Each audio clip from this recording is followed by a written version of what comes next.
நான் எதிர்பார்த்த ஸ்வேதாவா நீ இப்போ இல்லை, அதனால நீ எனக்கு தேவையே இல்லை. தேவையில்லைன்னா அப்ப என்ன கொன்னுடுங்க Raj. That's a good idea. சாவுடி, நீயே சொல்லிட்ட.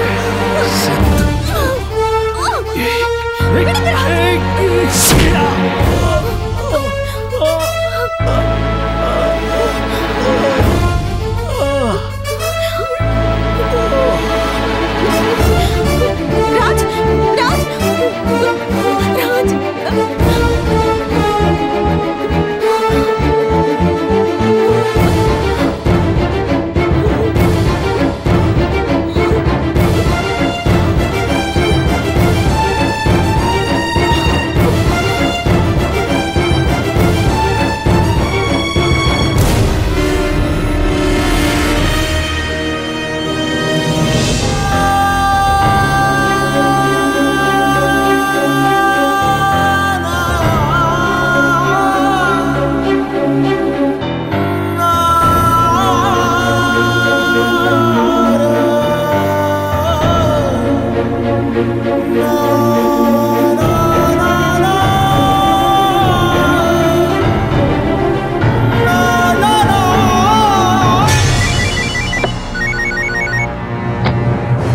சொல்லு ஸ்வேதா.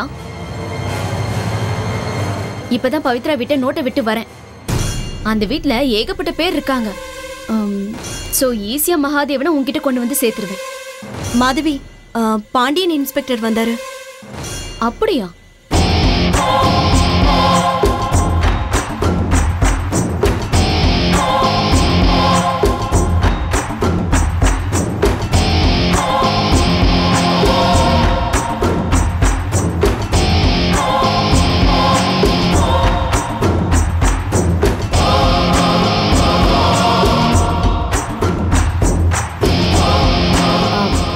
சரி, ஓகே, நான் வரேன்.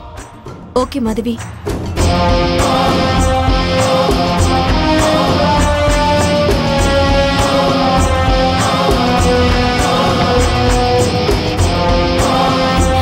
இந்த பிரச்சனை எப்படி தீர்க்கிறது?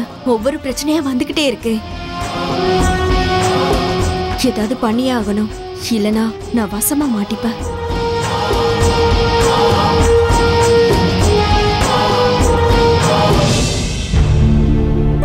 அம்மா, இந்த வாடகை வீட்டு சாவியை வாங்கிட்டு வந்துட்டேம்மா. சரி மாரியம்மா, இதோ வரேம்மா. சாவி நீயே பத்திரமா வச்சுக்கோ, சரியா? மாரியம்மாவும் கோகிலாவையும் உன் கூட அனுப்புறேன்.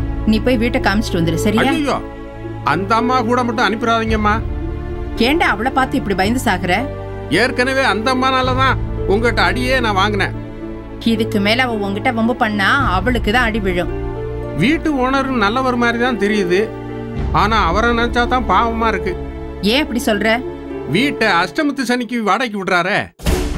எப்ப இந்த அம்மா அந்த வீட்டுல காலடி வைக்குதோ அன்னைக்கே அவருக்கு சனி பிடிச்சிருச்சுன்னு அர்த்தம். உன்னை மாரியம்மா உதச்சாலும் தப்பு இல்லடா.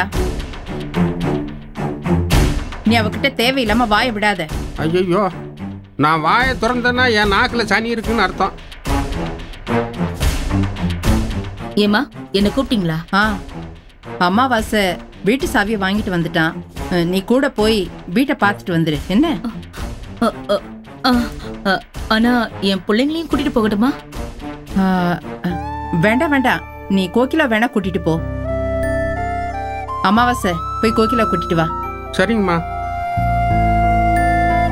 என் பொண்ணுங்களை கூட்டிட்டு போய் வீட பார்க்க வச்சு வீடு பிடிக்கலன்னு சொல்ல வச்சுலான்னு பார்த்தா கிழவி ரொம்ப தெளிவா இருக்கே, என்ன பண்றது?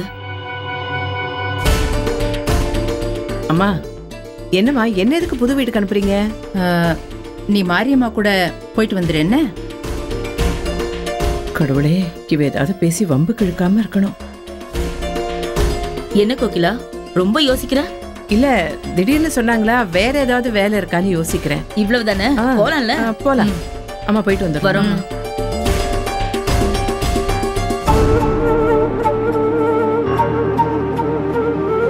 வணக்கம்மா, நல்லா இருக்கீங்களா?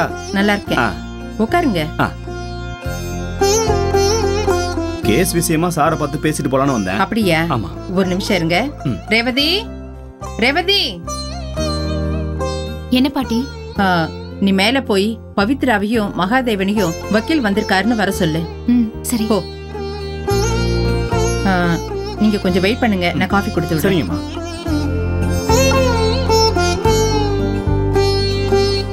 நமக்கு இன்னும் பொறுப்புகள் கூடிடுச்சுங்க. பொறுப்புகள் கூடினா சந்தோஷம், ஆனா அதோட சேர்ந்து பிரச்சனைகளும் கூடிடுமோன்னு பயப்பட வேண்டியதா இருக்கு. நான் சொன்னது ரேவதி காயத்ரிய பத்தி. ரேவதி காயத்ரி பத்தியா? அவங்களுக்கு நாம என்ன செய்யணும்? பல கஷ்டங்களை சமாளிச்சு நம்ம கிட்ட வந்திருக்காங்க. அவங்களுக்கு ஒரு நல்ல வாழ்க்கையை உருவாக்கி கொடுக்க வேண்டியது நம்மளோட பொறுப்பு. ஓ, அது சொல்றியா? தகுதியான மாப்பிள்ளைய பார்த்து கல்யாணம் பண்ணி வைக்க வேண்டியது நம்ம கடமைங்க. அதெல்லாம் நம்மளால முடியாது. பாட்டி பார்த்துக்குவாங்க. அதெல்லாம் பாட்டியோட டிபார்ட்மெண்ட்.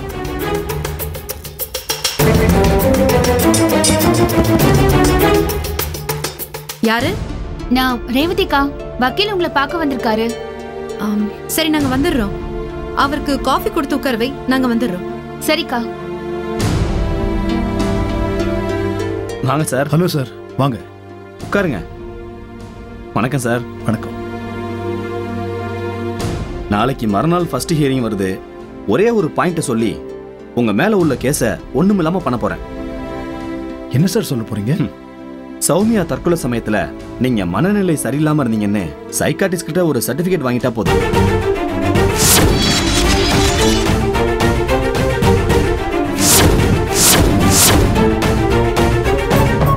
இந்த கேஸ் டிஸ்மிஸ் ஆயிடும் சார். சார், இதெல்லாம் சரியா வராது. ஏன் மேடம்? இல்ல, இவரை கேஸ்ல இருந்து ரிலீவ் பண்றதுக்காக மனநிலை சரியில்லாதவர்னு சொல்லலாம். ஆனா அதுக்கப்புறம் இவர் ப்ரொஃபஷனலா மூவ் பண்றப்போ அந்த சர்டிபிகேட் இவருக்கு அகைன்ஸ்டா இருக்கும்ல. இது கோர்ட்ல நடக்கிற கேஸ்க்காக மட்டும்தான். பவித்ரா சொல்றது கரெக்ட் தான். இந்த விஷயத்தை எங்களோட பிசினஸ் எதிரிகள் கண்டிப்பா எங்களுக்கு எதிராக யூஸ் பண்ணுவாங்க. சார், இப்ப நல்ல ஹெல்த் கண்டிஷன்ல தான் உங்க மைண்ட் இருக்கு. ஆனா சௌமியா தற்கொலை டைமிங்ல தான் அப்படி நடந்துச்சுன்னு ஆர்கியூ பண்ண போறோம். வக்கீல் சொல்றதா சரின்னு எனக்கும் படுது. பாட்டி, அவரோட இமேஜ் டோட்டலா டேமேஜ் ஆகும். மேடம், இமேஜை பத்தி இப்ப யோசிச்சீங்கன்னா மகாதேவன் சார் இந்த கேஸ்ல இருந்து வெளியே வர்றது ரொம்ப கஷ்டம். நல்லா யோசிச்சு பாருங்க. கம்பெனி விஷயத்தை பத்மினி தான் பாத்துக்க போறா. மத்தபடி பிசினஸ் எப்படி பாதிக்கும்னு சொல்ற? இல்ல பாட்டி, அது நீ புதுசா ஏதாவது பிசினஸ் ஆரம்பிக்க போறியா? அதுக்கும் வாய்ப்பு இருக்கு பாட்டி. யோசிச்சு பார்த்தா பாட்டி சொல்றதும் கரெக்ட்னு தான் படுது. எந்த பிசினஸும் நம்ம இப்ப பண்ண போறது இல்ல. அப்புறம் எதுக்கு கவலைப்படணும்? அறிவு, பாட்டி இங்க கொஞ்சம் வாப்பா. என்ன பாட்டி? மகாதேவனை கேஸ்ல இருந்து வெளியில கொண்டு வரதுக்காக மனநல சரியில்லாதவர்னு கோர்ட்ல சொல்லலாம்னு வக்கீல் சொல்றாரு. பவித்ரா வேண்டான்னு சொல்றா. நீ என்ன நினைக்கிற? கேஸ்ல இருந்து வெளில வரணும்னா போய் சொல்லாமே. அண்ணா, நான் எதுக்கு சொல்ல வரேன்னா, பவித்ரா, கோர்ட்டுக்கு தேவை சட்டப்படியான ஆதாரங்கள் தான். 5 கொலை பண்ணவனையே மனநிலை சரியில்லாதவன் சொல்லி கோர்ட்டு விடுதலை பண்ணிருக்கு. எந்த தப்பும் பண்ணாத மகாதேவன் எதுக்கு ஜெயிலுக்கு போனோம்? ஏன் சார், இவரை ரிலீஸ் ஆகிறதுக்கு வேற எதுவும் ரீசன் இல்லையா? அதெல்லாம் இப்ப தேடி எடுத்து ஆர்கியூ பண்ண முடியுமா மேடம்? இது ரொம்ப ஈஸியான ஒரு ரூட் மேடம். இது கோர்ட்டை ஏமாத்துற மாதிரில இருக்கு. என்னம்மா பேசுற நீ? மகாதேவன் அந்த நேரத்துல தன்னால தெரியாம தானே இருந்தா. சட்டத்துக்கு உட்பட்டு செய்யற எதுவுமே தப்பு இல்ல பவித்ரா. பவித்ரா, வக்கீல் சொன்னபடியே போயிடலான்னு தான் தோணுது. இதுக்கு மேல உங்க இஷ்டம். நாளைக்கு ஒரு நல்ல சைக்காட்டிஸ்ட் கிட்ட போய் கன்சல்ட் பண்ணலாம்.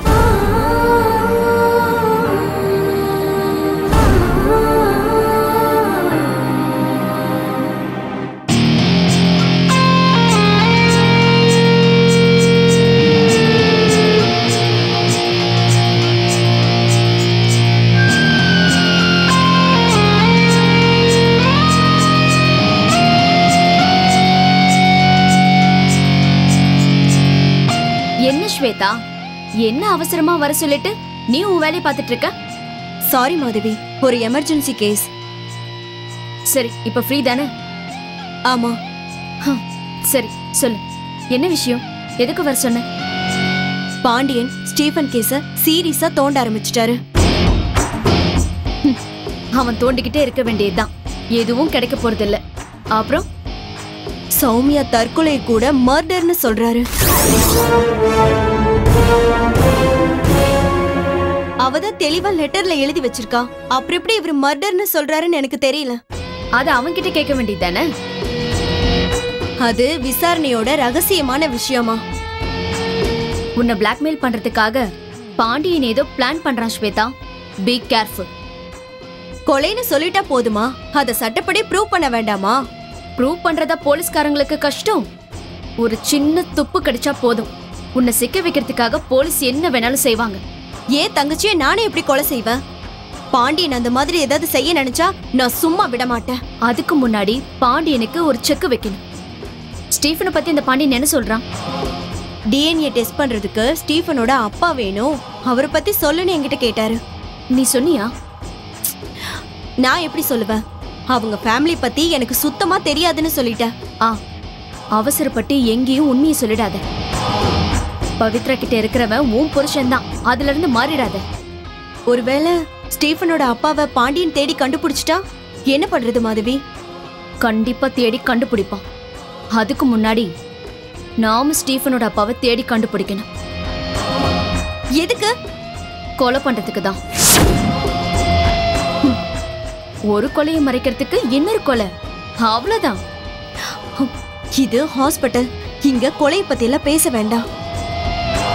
ஆமா, இங்க தானே நிறைய கொலைலாம் நடக்குது ஆபரேஷன்ங்கிற பேர்ல. ஹலோ டாக்டர், ரிசப்ஷன்ல இருந்து பேசுறோம். ஓகே. உங்களை பார்க்கிறதுக்காக ஒரு பேஷண்ட் வந்திருக்காங்க. அப்பாயின்மெண்ட் வாங்கிருக்காங்களா? ஆமா டாக்டர். சரி, வர சொல்லுங்க. Okay doctor.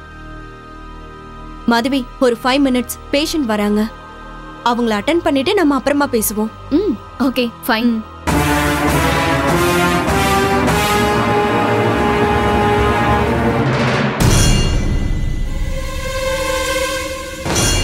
சிஸ்டர் சொல்லுங்க.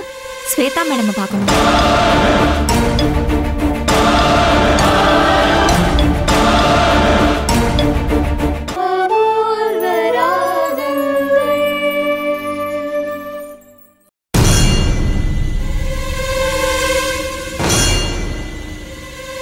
சிஸ்டர் சொல்லுங்க.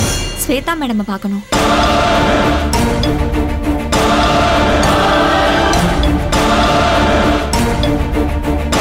டாக்டர் இப்ப பார்க்க முடியுமா?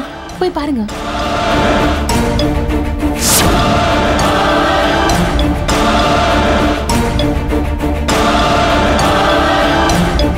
ஸ்வேதா, என்னாச்சு மாதவி? நான் இங்க எங்கேயாவது ஒளிஞ்சுக்கிறேன்.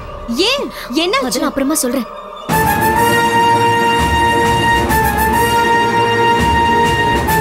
Excuse me, doctor Shweta. Yes, உள்ள வாங்க, உட்காருங்க. சொல்லுங்க, என்ன பிரச்சனை? டாக்டர், ஒரு ஹெல்ப் கேட்டு வந்திருக்கேன் டாக்டர். ஹெல்ப்பா? என்னன்னு சொல்லுங்க.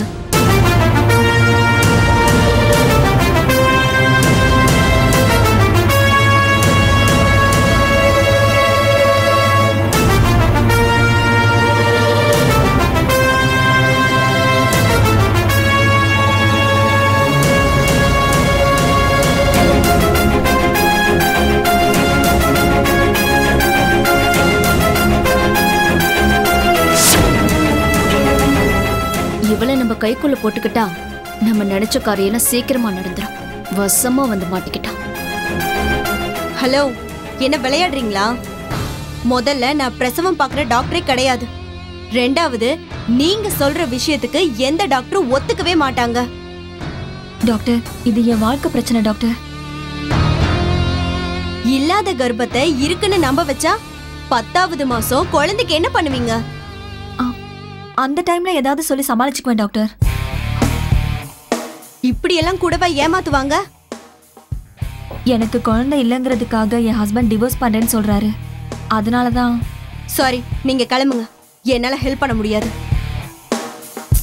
கிளம்புங்கன்னு சொல்றேன்ல. ஒரு நிமிஷம், என்ன பார்க்கணும்னு உங்களுக்கு எப்படி தோணுச்சு? ரிசப்ஷன்ல இருக்கிற டாக்டரோட நேம் போர்ட்ல உங்க பேரை பார்த்தேன். நீங்க லேடிங்கிறதுனால நீங்க பிரசவம் பார்க்குற டாக்டரா இருப்பீங்களோன்னு நினைச்சிட்டேன். நீங்க உண்மையிலேயே கர்ப்பம்னா இங்க இருக்கிற டாக்டர் கிட்டயே கன்சல்ட் பண்ண சொல்லிருப்பேன். ஆனா நீங்க அப்படி இல்ல. நீங்க கிளம்புங்க.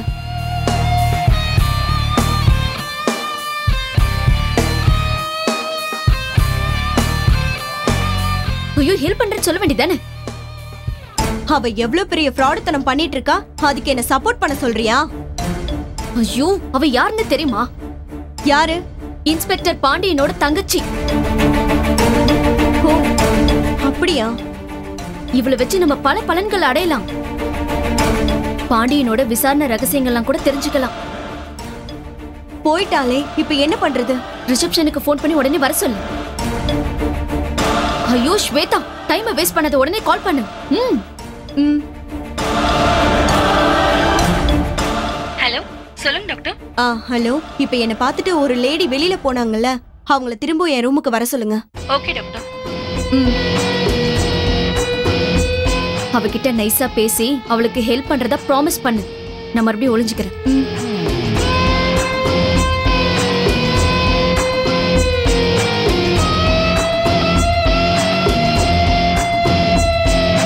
Excuse me. என்ன டாக்டர்? உட்காருங்க உட்காருங்க. சாரி, உங்க பேர் கூட எனக்கு என்னன்னு தெரியல. இந்திரா. ஆமா, எதுக்கு திடீர்னு பேரெல்லாம் கேக்குறீங்க? போலீஸ்ல மாட்டி விட போறீங்களா? நோ நோ, நான் உங்களுக்கு ஹெல்ப் பண்ண போறேன். என்ன டாக்டர் சொல்றீங்க? நீங்க போனதுக்கு அப்புறம் யோசிச்சு பார்த்தேன். குழந்தை இல்லைங்கிறதுக்காக ஒரு பொண்ணை டிவோர்ஸ் பண்றது எவ்வளவு பெரிய அயோக்கியத்தனம். என்னோட ஹஸ்பண்ட கூட மன்னிச்சிடலாம் டாக்டர். ஆனா என் மாமியார் இருக்காளே, பெரிய ராட்சசி. இப்பவே இன்னொரு பொண்ணை பார்க்க ஆரம்பிச்சிட்டாங்க. அவங்களுக்கு சரியான பாடம் கத்து கொடுக்கணும் இந்திரா. உங்களுக்கு நான் ஹெல்ப் பண்றேன். ரொம்ப தேங்க்ஸ் டாக்டர். நான் உங்களுக்கு நியாயமா என்ன பண்ணணுமோ அதெல்லாம் பண்ணிடுறேன். அதெல்லாம் தேவையில்லை. மனுஷனுக்கு மனுஷன் உதவி செய்யலனா எப்படி? நீங்க கவலையப்படாதீங்க. உங்களுக்கு இத பத்தி ரெக்கார்டே இல்லாம நான் பாத்துக்கிறேன். என் மனசுல பாலை வாத்தீங்க டாக்டர். கூடிய சீக்கிரம் வாழ்க்கைக்கு நானே பால் ஊத்துறேன்டி. நீங்க எப்ப வேணாலும் என்ன வந்து பார்க்கலாம். ரிசப்ஷன்ல கேட்க வேண்டிய அவசியம் இல்ல. ரொம்ப தேங்க்ஸ் டாக்டர். அப்போ நான் கிளம்புறேன் டாக்டர். சரி வாங்க. ஓகே.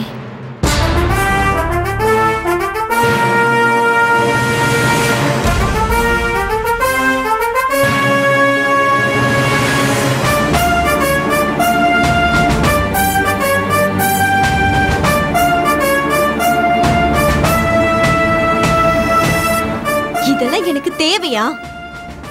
Cool cool Shweta. இவளோட ஃப்ராடுத்தனத்துக்கு நான் தொண போகணுமா? அதெல்லாம் நான் பாத்துக்கிறேன். நமக்கு நாமளே ஆப்பு வச்சுக்கிற மாதிரி இருக்கு மாதவி. இவளை நம்ம கைக்குள்ள வச்சுக்கிட்டா நிறைய விஷயங்கள்ல பாண்டியனை மண்ணை கவ வைக்க முடியும். சரி, நீ ஏன் அவளை பார்த்து ஒளிஞ்சுக்கிட்ட? அவளுக்கு என்ன ரொம்ப நல்லா தெரியும். மாதவி, நீ இவளை வச்சு என்ன பண்ண போற? நமக்கு முன்னாடி நிமிந்து கேள்வி கேட்கிற பாண்டியனை தலை குனிய வைக்க போறேன். நம்மள பார்த்து பாண்டியனை குமுடு போடுற மாதிரி பண்ண போறேன். இப்போ அவனோட குடும்ப மானமே நம்ம கையில.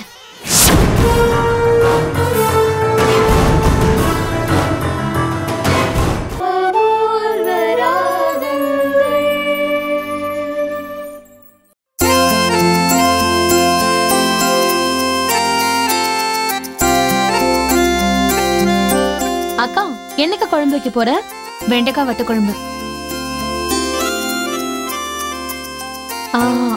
அக்கா, இந்த கருவேப்பிலை எங்க இருக்கு? அங்க இருக்க நல்லா பாரடி, கண்ணு திறந்து. கொஞ்சமா போடு. காயத்ரி, நமக்கு பாத்துருக்கிற வீட்டை நீ போய் பாத்தியா? அம்மா உன்னையே கூட்டிட்டு போல, அப்புறம் எப்படி என்ன கூட்டிட்டு போவாங்க? அம்மா போய் அந்த வீட்டை பாத்துட்டு வந்திருக்காங்க. அந்த வீட்டை பத்தி கேட்டா மட்டும் எரிஞ்சு விழுறாங்க. அப்புறம் காயத்ரி, உன்கிட்ட ஒரு விஷயம் சொல்லவா? என்னக்கா? பவித்ரா அக்காவுக்கு ரொம்ப நல்ல மனசு. இதுல உனக்கு என்ன சந்தேகம்? நம்ம வாழ்க்கைய பத்தி ரொம்ப அக்கறையா மகாதேவன் மாமா கிட்ட பேசிட்டு இருந்தாங்க. எப்படி? நம்ம 2 பேருக்கும் நல்ல வாழ்க்கையை அமைச்சு தரணும்னு மாமா கிட்ட சொல்லிட்டு இருந்தாங்க. பவித்ரா அக்காவும் சரி மகாதேவன் மாமாவும் சரி 2 பேருக்கும் ரொம்ப நல்ல மனசு.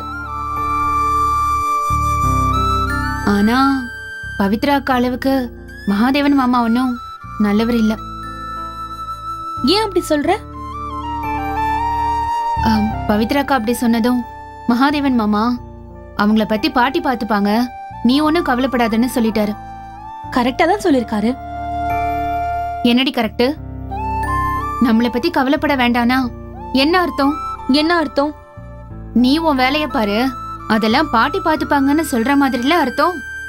வீட்டுக்கு பெரிய மனுஷி பாட்டிங்கறதால மங்களகரமான விஷயம்லாம் அவங்க மூலமா நடந்தா நல்லா இருக்கும்னு சொல்லிருப்பாரு. அப்படியா? வர வர நீயும் அம்மா மாதிரி குதர்க்கமா யோசிக்காத. என்ன மறைச்சு பார்த்தா பயந்துருவேமா?